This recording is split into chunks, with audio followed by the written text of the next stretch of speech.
Hi friends, welcome back to my channel. My name is Bethany. On this channel we talk about deconstructing from toxic religion, and we also shine a light on problematic Christian influencers, especially if they're exploiting their children on the internet.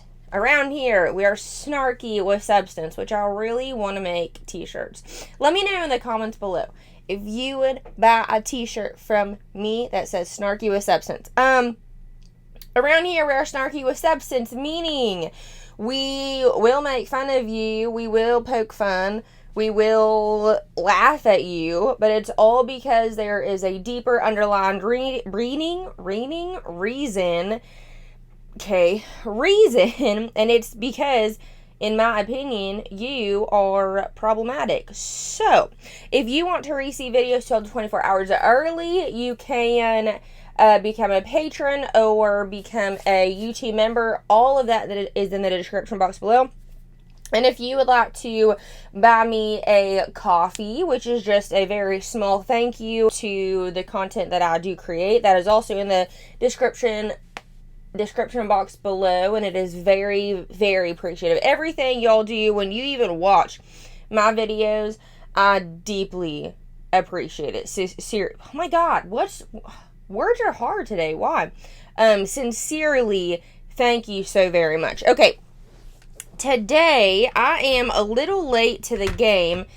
These past 2-ish weeks, 2 to 3 weeks have been a lot. Like I said in the last video, we're about to go to Florida because I saw my niece and nephew and my brother-in-law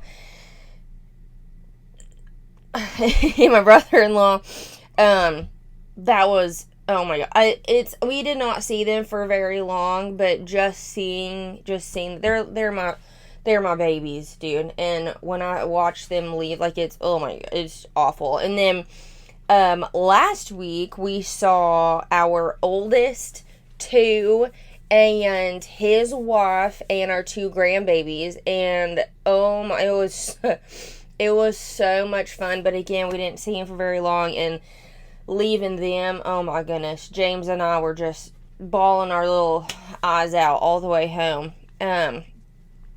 It's so difficult living away from family. Anyhoodle, so with that going on, and we're in the midst of trying to buy a house, which is crazy. We've never lived in a house together. We've only lived in campers, so it's nuts. It's nuts. Everything's crazy. So it's been crazy. So that's why I'm kind of 2 weeks late. I haven't uploaded a video in about 2 weeks, and I hate that. But here we are. We're good to go. We're keeping it rolling. And I noticed that old Brittany Dawn finally, for the love of God, finally posted her birth story, which I did 2 videos of Brittany Dawn's because I thought that they were her birth story, because she continued to say, oh, I'm going to do it this week. Oh, I'm going to do it this week. And she did not. So we're going to watch this and snark really hard on it. I think I'm going to put 1.25 on it. Because good God. Any hoodles. Let's get to today's video. Hello, YouTube. And welcome back to my channel. Your channel. We have an addition. We are there's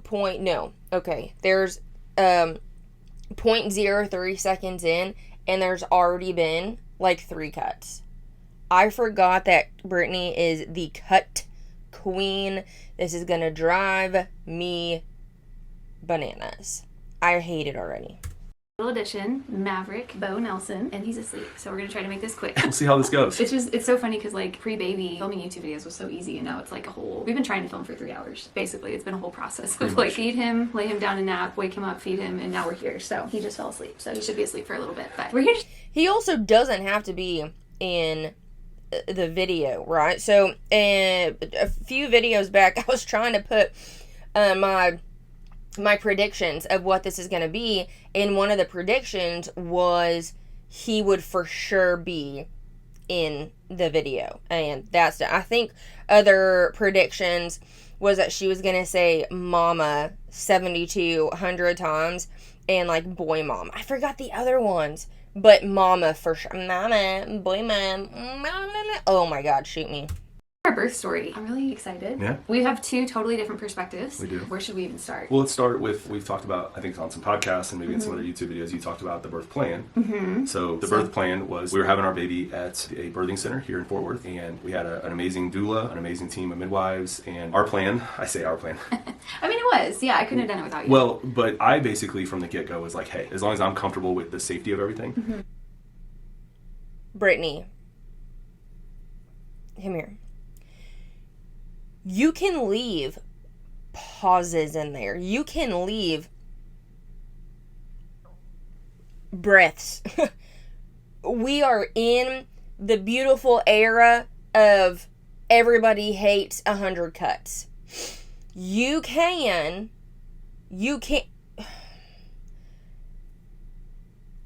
like, this is awful, terrible.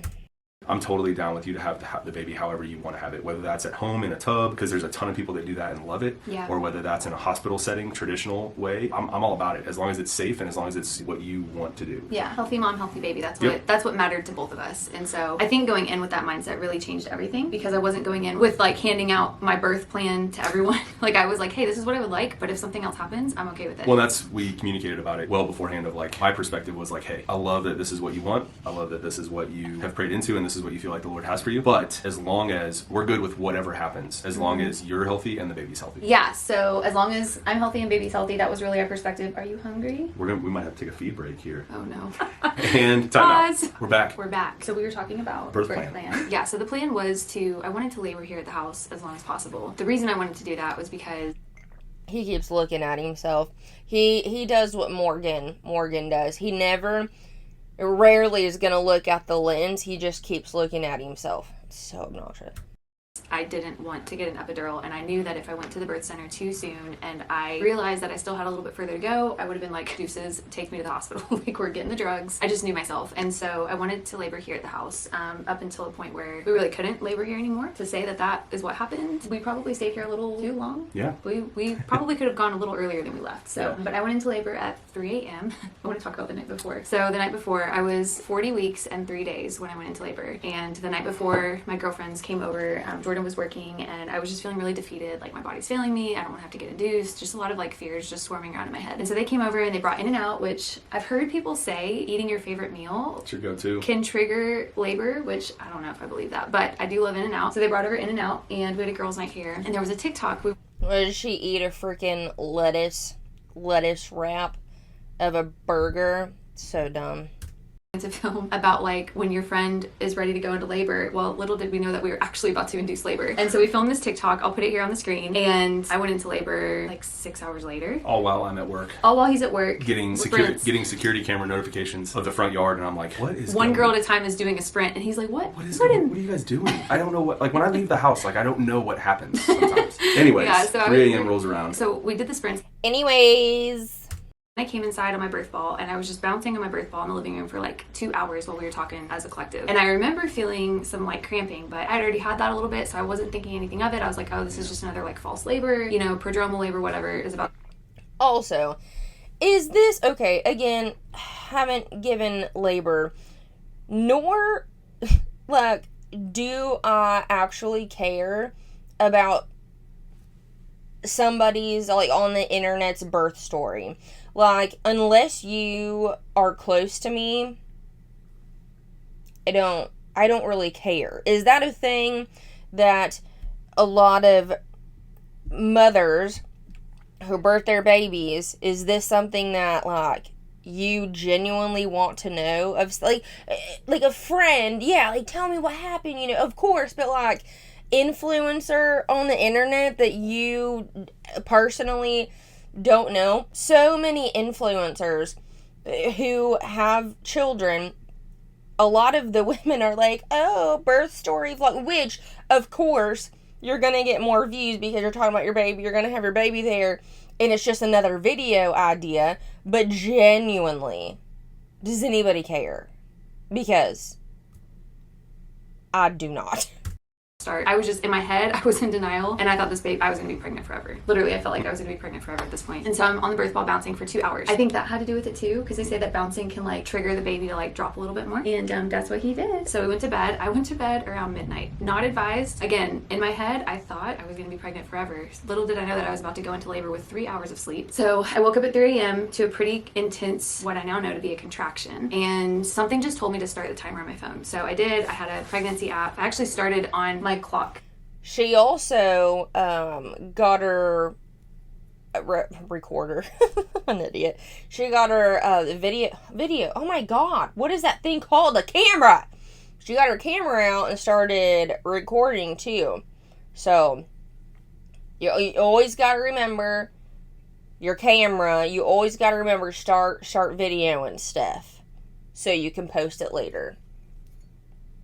App in my iPhone at first, because again, I think I was just in denial, and then I was like, wait, these are like 7 to 9 minutes apart consistently. And so that's when I switched over to the pregnancy app, or the labor timer tracker, whatever it is. I'll put it here on screen. So I woke up at 3, and I did not wake Jordan up until 6 a.m. He had a long day at work the day before, and I was like, one of us has to be arrested for sanity reasons. Like, and to be quite honest, with his job and how secretive it is, why does he get on camera? Like, because they have completely shown their neighborhood. People know where they live. They know the town they live. They know what the church they go to. So if your job is so secretive, like, why are you so forthcoming on social media? Why are you, I mean, granted, he doesn't have social media, but he is forthcoming when it comes to her social media, and she's told everybody where she lives, the town, like the church they go, so you can, like where they're at, you know what I mean? So it's like, and she posted, I'm pretty sure it was when she was there, they had gone to Kansas City, it's where his family lives, and she was tagging the restaurant that they went to, which I can understand doing that, like, after you have left.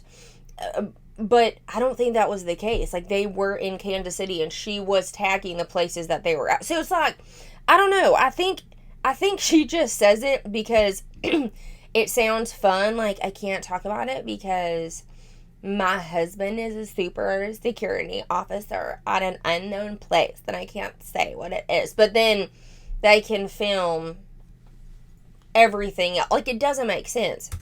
And obviously it's not going to be me because I got 3 hours of sleep. I woke you up when I realized, like, this is really happening. The contractions were 7 to 9 minutes apart, give or take, and very consistent. At 6 a.m., I spoke in like a first-time mother. Don't do what I did, girls. I mean, if you're having a hospital birth and everything's planned out, maybe, but for what I'm doing, like what I wanted for my birth plan, this part makes 0 sense. I went and showered and washed my hair. I wanted clean hair. You left out the curl part. I washed it, which if you have long hair, you know that takes a hot minute. I blow dried it, which again, hot minute, and then I curled it. I remember being like, we can't, there's no way she's in labor. She's doing all of this. Like, in my mind, I'm like, labor, like, gets you. Like, labor's like, got you to the core. And you're in there just... I think I had worship music on, and I'm just thinking, like, okay, like, because I wanted to vlog, so in my head, I'm like, okay, like... I was just about to say, no, the reason why she did that is because she was going to film. That's why she was getting ready. And she just, because I'm going to vlog. Yeah, that's why you were getting ready. Vlog this, I don't want to vlog that, which that all went out the window, as you would expect when you're having contractions. I was in the bathroom having mild contractions. They were still 7 to 9 minutes apart. I was not in active labor yet. So this was still very early labor. I would say it felt like a light period cramp. And then probably once I got my hair blow dried and curled is when things really started to ramp up. That's about 8:30. I was like, baby, you gotta sleep. Yeah. You have to go back to sleep. That's right. I forgot. And you have to try to sleep as much, like sleep through that first part, because that's what the doula said, was to sleep through the first part as much as possible. So catch you back in bed. And that lasted like 30 minutes. An hour maybe. Really? Was it an hour? Because like not by 9 you were up. Yeah. By 9 we were in it. By 9 I was in active labor. Well, I think it was more like 11. All the timestamps. I have all the timestamps on the actual birth vlog. And guess what? None of it matters. None of it matters.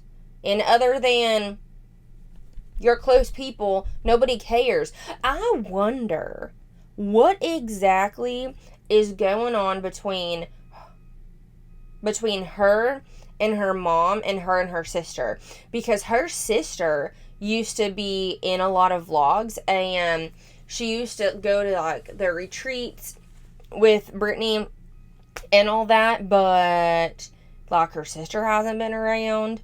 And then her mom, because I'm pretty sure we had discussed that her mom and her dad, they got a divorce, and she like got a DWI or something, and she, whatever, that's all we know. But I don't, she's never talked about it, which of course, like, it's your, you don't have to put it on, but a part of me is just like, hey, what's going on? Do I care? No, like, the only reason why I care is because, like, I want to talk about it. Like, I don't actually care. But I just wonder. So if y'all know, let me know. Because they're all on my camera and my iPhone. So yeah, I think it was like 10 or 11 I was moving into active labor. So that's about the time that I was like, I called the doula and I was like, hey, like, you know, these are our splits, these are what's going on. But I want to go back to the sleeping part. So I laid down, tried to sleep, because again, I had 3 hours of sleep, and I was like, this is not good. Like, for wanting a natural birth, this is just not a good situation. I'm trying to sleep in between contractions, which again, pretty much non-existent. Your mind is racing. You're like, oh my gosh, I'm going to meet my child today, or I could meet my child today. And I remember at one point you said that I needed to eat, and you rolled over and you asked me what sounds good, and I said fresh pineapple or Texas Roadhouse. Let me just say this. I have not touched Texas Roadhouse since then. I forgot about and this. I love Texas Roadhouse. I can't even, the thought of eating it right now. I ordered the best 8-ounce steak that they have to offer. And you got me rolls, extra butter. Jetted out of here. I've never gotten to Texas Roadhouse so fast. Was like, thank you so much. Have a great day. I don't need you to go through my order. I'll just take it. Thank you. Whatever it is, we'll take it. Raced back home, got it, put it on a plate, brought it to you. I was like, I can't eat this right now. These cuts don't make sense. I'm going to do it again. These cuts don't make any sense at all. All you could have done was keep the pauses, keep the breathing in there so it actually looks real and it doesn't look weird, because this whole thing is annoying because of how many freaking cuts. It's all like a sentence. Just keep the pauses in there. Nobody cares. I think more people care. Okay, I'm gonna stop.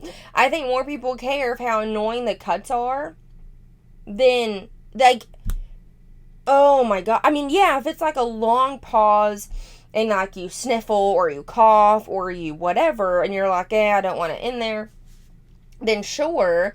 Like, if I'm yawning or I sneeze or I cough or whatever, or like my sniffle, like, I'll take those out normally.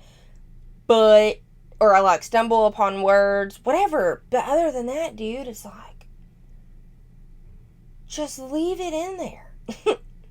Like, if it goes with what you're talking about and it's not a long period of time, oh my god, it's so obnoxious. We're done with the era of every breath you don't want in your video.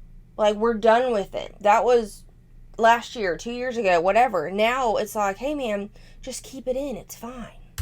Because I was moving into like heavy, hard contractions. Yeah, by that time it was like 11. I think this was right as Debbie was probably, so my doula, Debbie, amazing. I'll leave all her information below. She drove over right after.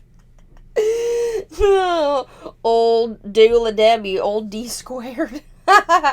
Moved into active labor. And I only know this because I went back and I actually watched all the footage from our photographer that she got, because this really helped me. Like, your mind kind of like just kind of leaves for a little bit. Was that the beginning of Laborland? Yeah, you go to Laborland. We're gonna talk about Laborland. Yeah, it's a real place. Wow. But yeah, so we got Texas Roadhouse. I hop out of bed. I'm like, there is absolutely zero way I can lay down right now with these contractions. I applaud any mother who labors laying down. And sleeps. Because that was so intense. I physically couldn't do it. So I hopped up. I felt the best moving, swaying, squatting in hot water, which we'll get to that in a minute. So pressure. This man was... Okay, dads, wives, there's no dads watching this. Wives, tell your husbands, do not do shoulder day anywhere around. Just take a break. Just take shoulder day off. Because I did shoulder day the day before. You were regretting it. And when I did counter pressure, I thought my arms were going to fall off. So that's what's crazy is, like, we haven't even talked about this. So I'm in active labor. These contractions are getting intense. I'm not quite in transition yet. By now it's 11 a.m. So things are moving pretty quickly for a first-time mom. Like, they say that early in active labor can last 24 to 48 hours is what I've been told. And so we were not expecting for things to progress as quick as they did. And he started doing counter pressure. I remember just saying harder, harder, harder. And like, it felt like he was barely doing anything. And looking at the videos, I'm like, oh my gosh, like my husband literally.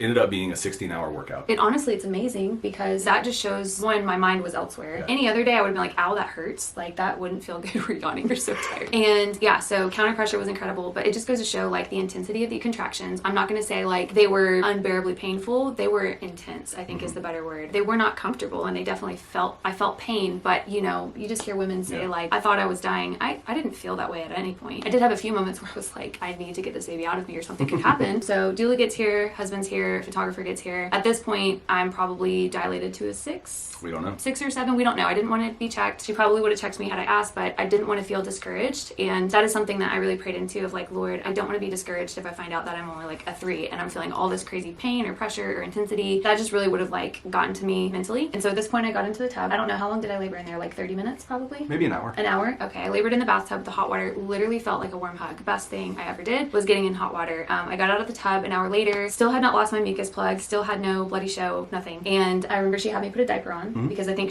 my doula was like expecting it, which diapers, that's a whole thing when you're a mama. And then I think about 30 minutes later, I went and labored in the bedroom on the birth ball. We were all over. Squatting and being bent over were my 2 favorite positions to move through a contraction in. I had to move, I had to sway, like sitting still was not an option, sitting down was not an option, laying down was just not an option. Those 3 things just felt so insanely uncomfortable to me. And then I moved into the shower. I labored in there for really until we ran out of hot water. I think probably 30-40 minutes. And then the water started getting cold and so we hopped out and came into the nursery. So obviously in the shower I just had a bra on and nothing else because, you know, just in case anything happened. Yeah, I lost my mucus plug in the shower. Oh, yeah, I remember you turning and asking Debbie, do I need to get that? I don't know. And I she mean, was we like, need this? no, like, you're good. Is it important? I don't know. So, it's a valid question. We talked about that in that video. I slowed it down and I was like, wait a second. Did he actually ask if they needed it? And this is validating to what I said because he's a big old dum-dum.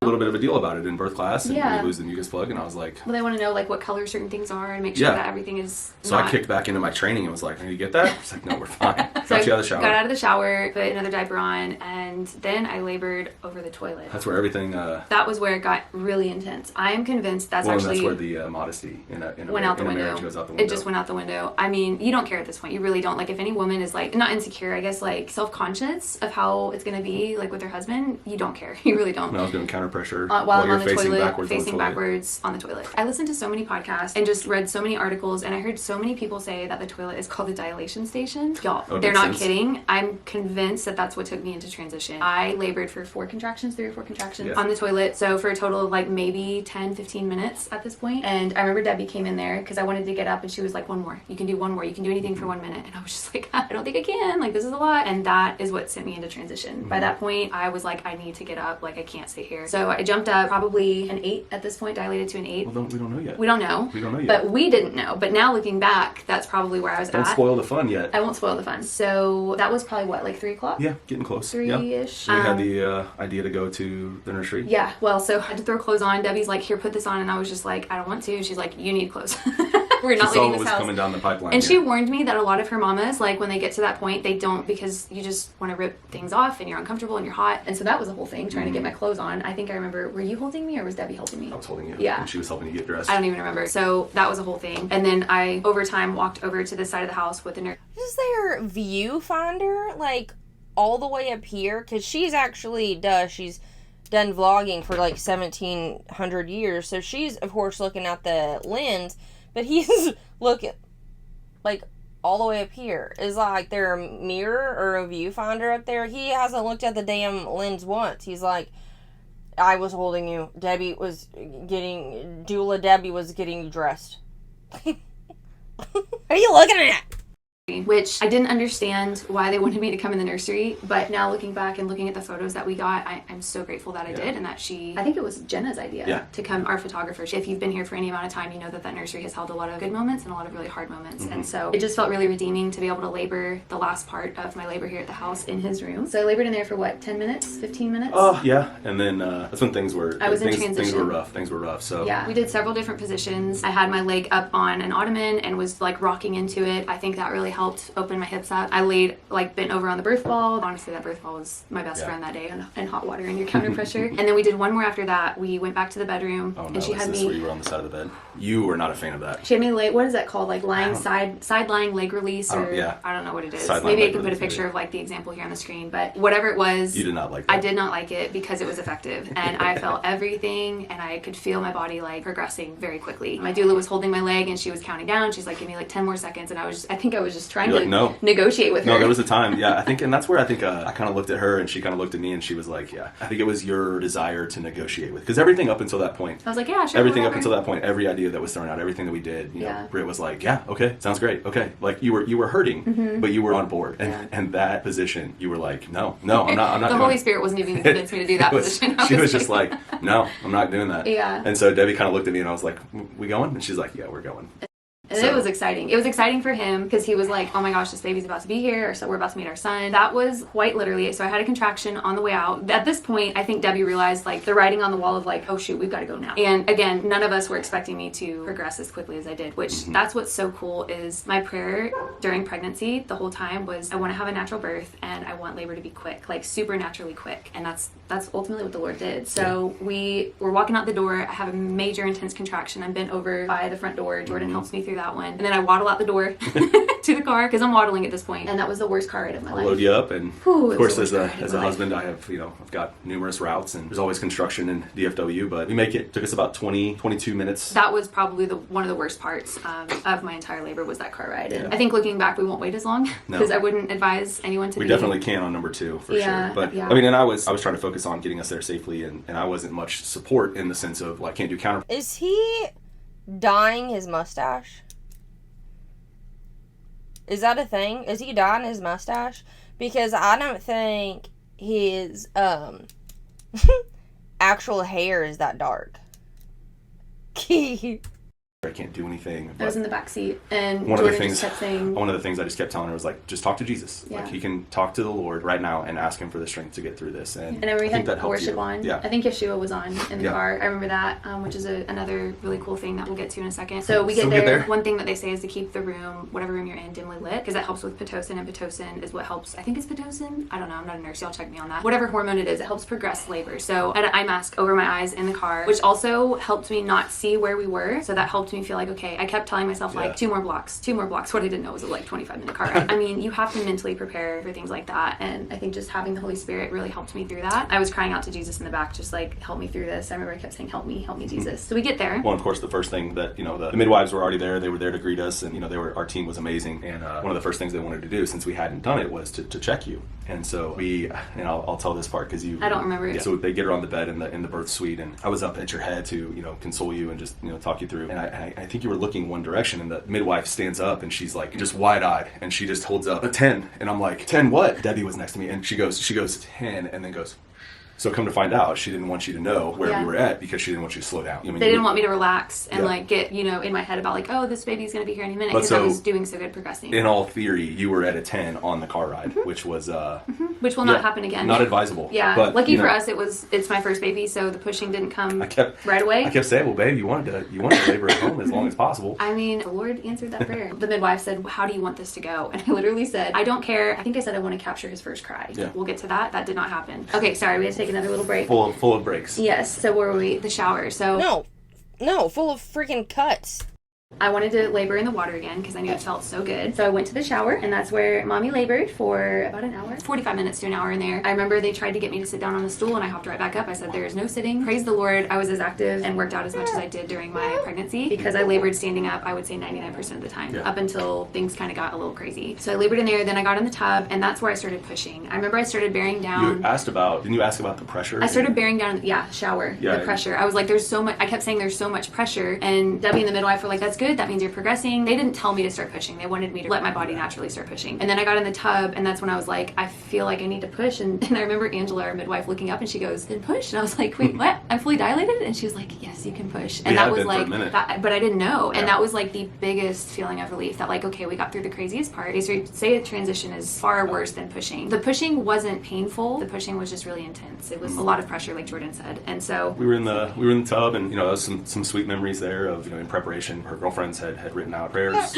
Yet another break. Sorry, guys. Yeah, so it was a really sweet moment because my friends had written out scriptures and verses for him to read over me while I was laboring, and that's what he got to do. We are back. Solved the problem. We've solved the problem. Pushed in the tub. Sweet moments. Very emotional for me. Why were they emotional for you? Were you scared that things weren't? Not yet. No, just overcome Beautiful. with emotion. Yeah, very, very sweet moments. Especially when Yeshua came back on, and I think that's when I song really, even still is, which is really cool with him at night. That's the song that helps put him to sleep, which is really sweet. The Lord is in all the details. So we had the midwife that we were supposed to have, but out of the 8 or 10 midwives that are there, this is one that we had never had an appointment with. We had never met her, and like I said, she ultimately ended up being just an amazing person and a rock star. The one that we needed. That was literally who. But she was bringing messages from the midwives that we had become friends with, and bringing prayers that they had. She prayed over us. Please pray for her on my behalf, and all that stuff. So all of that was really, really special. So then, after pushing for about 45 minutes to an hour in the tub, they were like, "Hey, can we get?" Oh my god, I need a break. Okay, I wonder how long it's gonna take and I'm actually surprised she hasn't done it yet, but I wonder how long it's gonna take until Obidon is posting mama hacks. You know what I mean? Like she was doing with the foster kids. I'm just wondering when she's going to, boy mama hack, blah, blah, blah, blah, blah. This really worked for me. And now I'm telling you, dude, she is going to transition her content, which she, already has, having the kid, but she's going to transition into family vlogging, into everything related to the old kid. I will put my paychecks on that assumption. On the bed so we can check you. They were moving the mirror around in the tub to try to get a look of where baby was. So they could see his head.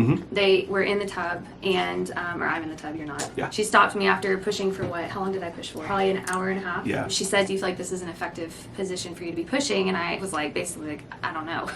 I've never done this before. I feel like I'm not making progress. And a few minutes before that, there was just something in me that was like, he's not going to come out. He's stuck. He felt stuck to me. And I don't know how to explain that other than just that motherly instinct just knew that something was not quite right. While we were in the tub, they were, of course, using the Doppler to check the heart rate. And the position that she was in on her hands and knees made it a little bit challenging. And so one of the reasons I think is because you didn't feel like you were making progress, but then I think they were also wanted to have her in a better position to be able to check the heart rate and the heartbeat. And so brought her out onto the bed, and that's where things, started to... It was intense. Things started to change a little bit. Yeah, so they had me on my hands and knees for a couple of the contractions, I think 2 of them, maybe 3. And I tried to push that way, basically the same position that I was in the tub, just on the bed. And there was just no progress. I remember feeling so spent at this point. I was literally giving every ounce of energy I had to push this baby out. I didn't know how else to do it. You're bearing down, you're pushing, you're also thinking of everything that you learned in the birth classes and all the podcasts that I listened to, low vocals. Jordan kept saying low and deep, keep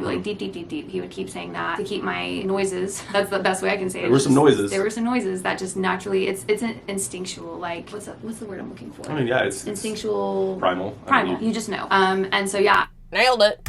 It was just, trying to remember all these things that we were taught in birth class and from our midwives and doulas. We're asleep again. And at that point, that's when I realized, he's not coming out. And they were checking the heart rate. They went to check the heart rate, and it was really low. And then at some point, they were like, okay, well, we're going to check that again just in a second. And the demeanor started to change. And not in a bad way, just in a more serious, it took a more serious tone, which I don't know if you noticed, but I definitely, of course, noticed. Yeah, I did not realize the shift in tone at all. And again, I was in labor land, which you're just so mentally checked out. Not in a bad way, not in a dissociated way. I don't want that to sound bad. Your attention turns inward, really.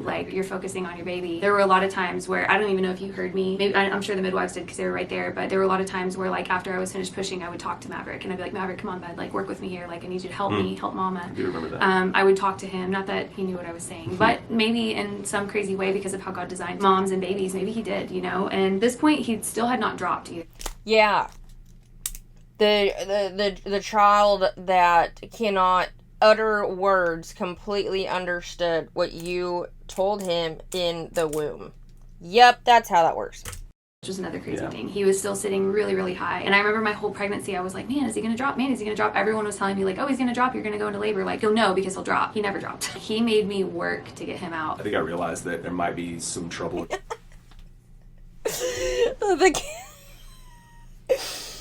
the kid finally realized who his mom was, and he was like, no, I don't want to come out. And they're just like forcing him out. He was like, I don't want Brittany as my mom. Things might not be going the way we hoped for, because I remember the midwife asking one of the birth assistants to go and make a call. And at the time, I didn't realize what that call was. But looking back now, that call was to the doctor and to the hospital. And that was, once again, when we started this, I told you guys, I'm all about however, wherever you want to have the baby, as long as there's a plan for if things don't go the way we There planned needs to them. be a plan A, B, and C, yeah. And so one of the reasons we chose the birth center that we did was because they have a unique relationship and they have privileges at hospitals. So it's like, you're not just getting passed off if you do have to go to the hospital. Your midwife goes with you. And so does your doula. So does your entire team. And they're used to midwife care at the hospital because they have privileges there. They have an established practice at the hospital as well. I remember, like, we're on the bed, and again, I still hadn't realized, like, there was a shift in the room. I heard our midwife make the call, and I was like, I haven't even told you this. In my head, I'm like, I mean, who could she possibly be calling right now? I'm literally about to push baby out of me.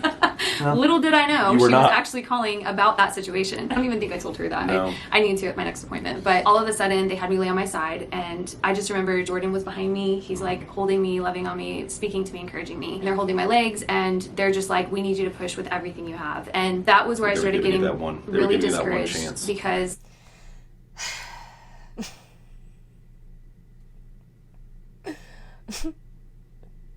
Beautiful video. Absolutely beautiful video. Even with that covered, I'd feel so like, not insecure, it's not the right word, but very vulnerable. Like, if a video like that or a picture like that, like, even with it covered, would not leave my phone. The only person ever seeing that, probably just my husband. I would not even, there's zero way. That's crazy. I was like, I am. Like, I have been. I have been. I am. I'm tapped out. I remember you saying that. Really? I remember you saying I have been. Oh. And I think at that point. I don't remember that. Yeah. Wow. You're just really so, like, out of it. So, they had me push on my side for 2 pushes. And then on the third one, that's when one of the birth assistants, she came around, and she had been right by my side this whole time, laboring at the birthing center. And she came around, and her whole demeanor shifted for the best. I'm glad she did, because it helped me. I couldn't have done this because you would have cried. Yeah, but it needed to be somebody else that did it. Yeah. What did she say? It helped me because I was, again, I'm so checked out. She gets in my face, like, literally, like, right here. And she says, you're pushing this baby out right now. And I was like, oh, what? Like, she gave her the locker room talk. It was it's the fourth like, quarter. This is the big game. If you don't do it now. Well, and that's what scared me. Yeah. Like, at this point, I actually was scared, like, all jokes aside. It was scary. You know, like, as a woman, you know all the things that can go wrong if a baby gets stuck. And I do remember at this point them checking his heartbeat, and I kept saying, is he okay? That's just how quick. I mean, that was all in a matter of, like, 2 minutes. Things just, like, flipped so fast. So they went back to check their heart rate. I say they went back to check the heart rate, but the heartbeat wasn't there. Literally, like, all in about 10 seconds, they made the decision, like, all right, we're going to the hospital. And so... When I remember, like, I was in the middle of another contraction when they told me to stand up, and I was like, you want me to what? Like, and I did. It was not messing around. In that moment, you really just, like, look past what you're feeling because you're so focused on your baby. I did not care at that point. I did not care that we were leaving the birthing center. I didn't even care if I didn't get a natural birth. Like, I just wanted him to be here and safe and healthy. I was like, okay, well, let me get my keys. I need to bring the bags. And she kind of looked at me and she was like, oh, we're going. And I was like, oh, we are at that level. We're at, like, DEFCON 5. So forget the keys, forget the, They're loading me up in this truck and just trying not to push the baby out of me. It felt like a 30-second truck ride. Jordan says it was like 5 minutes, 4 or 5 minutes. It was about 4 minutes. So we get there. Jordan opens the door. He gets me out. He's like, I need you to run. And I was like, I literally sounded I sounded like a toddler. I was like, I can't. That's one of the things is, I mean, unless you're dying, they won't come out and get you. Obviously, they had already made the calls. They were making calls while we were en route, all this stuff. Literally, so she's just like, Jordan, we need to make it to that door. And we were maybe 25 yards to it. It felt like an entire lap around a football field. It felt like there was a literal watermelon in between my legs because he was crowning. The water was real. The water was real. It was, I'm not going to, like, discount it. It was very painful. You're like, there's going to be a wheelchair at that door. So I was like, sweetie, yeah, if you can just make it to that door. I tried. So I'm in my hospital gown. I'm soaking wet because let's not forget the fact that I labored most of the time in hot water. I squat down and I waddle as fast as I can. And so I'm just like waddling. And I remember at one point during this 25, we're just talking for Gavin. I remember at one point during this very dramatic walk into the hospital, I waddle in and I look to my right and there's a guy sitting against the building. And why I remember this, I really don't know. But he's sitting there smoking a cigarette. And at some point I'm just like, wow, he's getting quite the show right now. Because my husband's like, I need you to run. And I'm like, I can't. And then I squat and waddle in. I'm in a labor gown. So it's obvious I'm pregnant. So anyways, we get in there and there's a wheelchair. I was like, oh, that was an interesting day at work. So we get in there, there's a wheelchair, and I've never been so happy to see a wheelchair. Because at this point, walking is so difficult. So I was so happy to see the wheelchair. So I sit down in it, you wheel me up. This is kind of where, again, I'm still kind of like, I'm definitely in labor land, but I think I'm still just kind of in denial that there's something going wrong. And we get up there, they take us up to the floor, the labor and delivery floor, whatever it's called. And they wheel us in, and there's an entire massive room filled with nurses and doctors. And I'm like, what is going on? I think that's where it really hit me that something was not right, because I was like, when you just think, you're like, okay, like when you give birth, there's probably, in a traditional setting, there's a doctor. There's maybe 2 nurses. Yeah. There's doctors, maybe another nurse for the baby. I don't know, I could be way off base, but there was literally 17 people in the room. And I was they're all scrubbed in. They're all like and ready to go. And I was like, what is going on? When did this go so south? Like, what's going on? So they rush us in there. The anesthesiologist comes in and is telling Jordan to take off all my jewelry, and I'm sitting there having a contraction. They're trying to throw my feet in the stirrups. I felt like I was thrashing around on that bed. You weren't too bad. I know I had 2 nurses holding down one arm, another nurse on the other side, because they're trying to shove a PICC line in me. And the anesthesiologist comes in. And he's like, "When's the last time you ate?" And I'm like, "I threw up 3 times today." And he's like, "When's the last full meal you had?" And I'm like, "What?" Like, I was so out of it. I had the answer for it. I was like, last night. Like, I was like, yesterday. Today hasn't been a full meal at all. And if there's anything that got down, it's not there anymore. There's no food in me right now. And that scared me. I think that was a realization of like, oh, they're about to take me back for a C-section. And this is where like I'm so grateful for the doctor that I had. The Lord knew exactly what doctor needed to be on call that night. She was so sweet and so compassionate, and I wish I could give her a big hug even right now still. I did. Yeah, you did. You got to. I could not because I couldn't stand up. But she came over and she introduced herself. Literally, as I put my feet in the stirrup, she looks at me with the most compassion that a woman could possibly receive in such a scary moment. And she looks at me and she says, "Sweetheart, your baby's heart rate is dropping and we need to hurry fast." She said, "I can either give you an episiotomy and cut you right now and we can push this baby out with a vacuum, or I can take you back for a C-section." I literally looked at her and I was like, "Cut me." And that's what they did. They cut me within 20 seconds. In between when we first arrived in that conversation, they obviously have a lot better technology to search for and monitor baby's heart rate in the hospital. So it wasn't just a Doppler, a handheld Doppler like you would use in the birth center. So when we first got there, they got baby's heart rate back, and they were like, okay. So then there was kind of this like chill for a minute, and the entire hospital team was just absolutely phenomenal. Amazing. Like such amazing people. Like the Lord is just like blessed us in that regard. Oh my gosh! Yeah. And so right before that conversation, his heart rate dipped, and then it got to the point where they couldn't find it. And so that's what I think brought that conversation on of like, I need to cut you, and I got to get this baby out right now, or you're going back for a C-section. So I mean, you were just like stone cold, like, and the whole time I'm like, man, they're not putting any drugs in that. They were still working on getting the IV in. Yeah, I didn't even have a PICC line in me yet. And that's why I was like, oh, they're gonna cut her. And I remember like you just looking at that doctor, and it was like freaking Rocky 3, where she was just like, Mick looks at Rocky and he's like, I gotta cut you. He's like, cut me, Mick. And you were just like, just cut me. And I was like, okay. And that's what's crazy and so beautiful about. They are built different.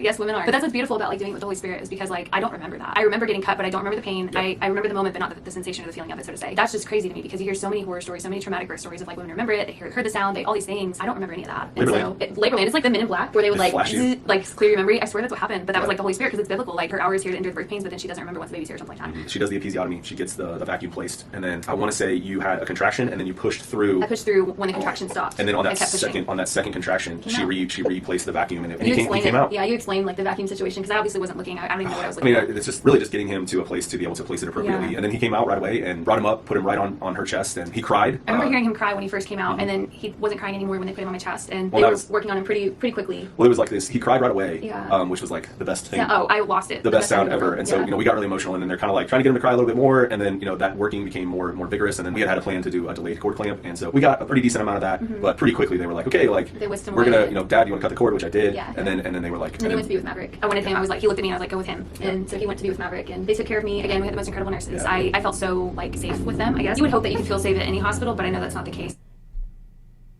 It's almost done. Why? Why do people... The only reason why I watch this Shiitake monkeys is to snark on it and make fun of it. Which, there's only so much making fun of a birth story, which, still we're gonna be snarky because, that's just who he is. But, my God. With birth stuff. So we found out that we are Coombs positive, which basically means that my blood was working against Maverick's blood. We had different bloods or something. Different blood types. Different blood types, yeah. I'm telling you, that boy is just like, no. Brittany Dawn is my mom. No, keep me in here.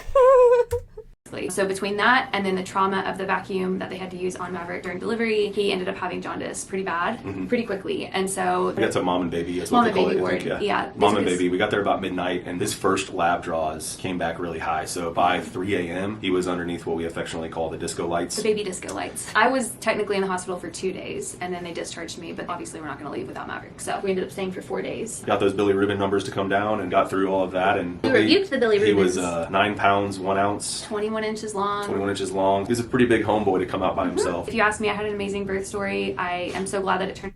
Okay, hold please. Let's go back here for a hot second. Ma'am, this picture quite literally does not even look like Brittany.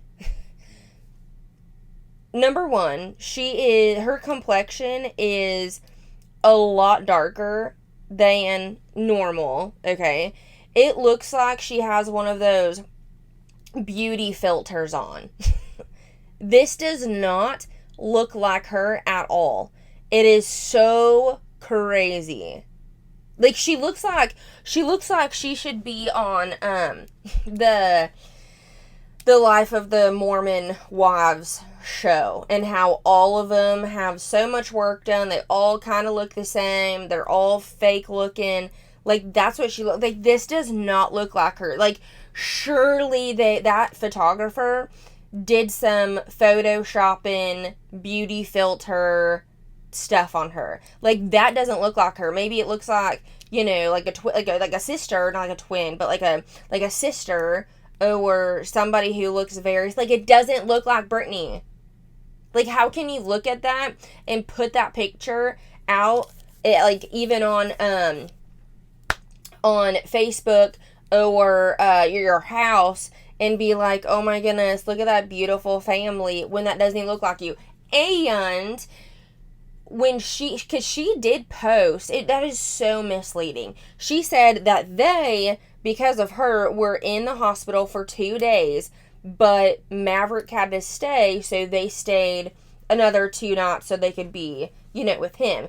But what she posted on Instagram, when they were wheeling her out, she was like, yeah, we had to stay for 4 days, but never explained why. So it seemed like it was a big deal. Like, 4 nights, oh my god. Like, delivering a baby 4 nights tells you, like, oh my goodness, like, something went wrong, right?